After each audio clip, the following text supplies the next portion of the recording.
Well, Mr. President, I'm glad to welcome our colleagues back from the August work period.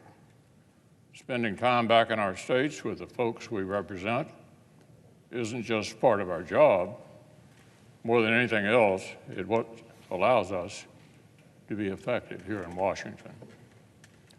Now, one particular moment of my time back home has received its fair share of attention in the press over the past week.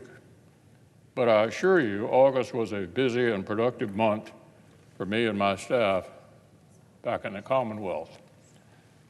I kicked off the month in West Kentucky and then in my hometown of Louisville, where I met with small businesses and community leaders.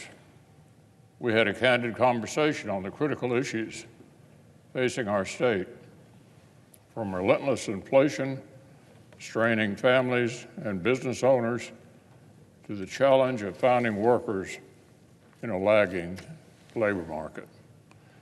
I also had a chance to travel to the eastern part of Kentucky, where I met with healthcare and recovery workers in Manchester. Tragically, the substance abuse crisis has become even deadlier in recent years, especially in my home state.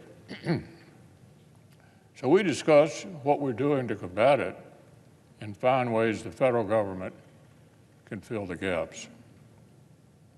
I also welcomed Dr. Rahul Gupta, the National Drug Czar, back to the Commonwealth to hear more about what we're doing to fight back against addiction. I look forward to continuing working with Dr. Gupta to make Kentucky a safe and healthier place.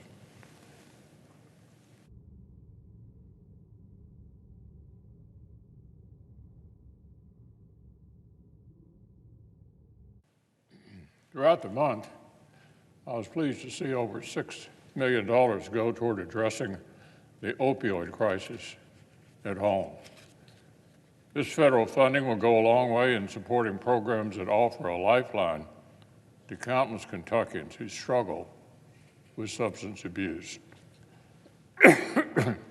In Bowling Green, I met with community bankers to discuss what Senate Republicans are doing to put a check on the Biden administration's reckless spending and regulatory overreach.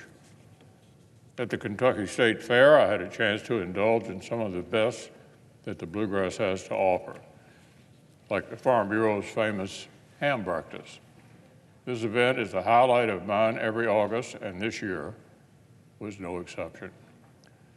I met with farmers from across the state to discuss their priorities and concerns as Congress takes up the all-important Farm Bill. This input will be vital to our work here in the Senate in the months ahead.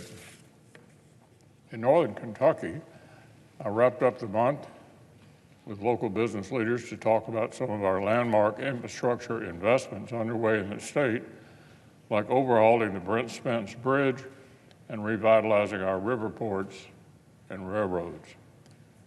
From rural farm families to businesses of all sizes, every Kentuckian I met voiced the same message.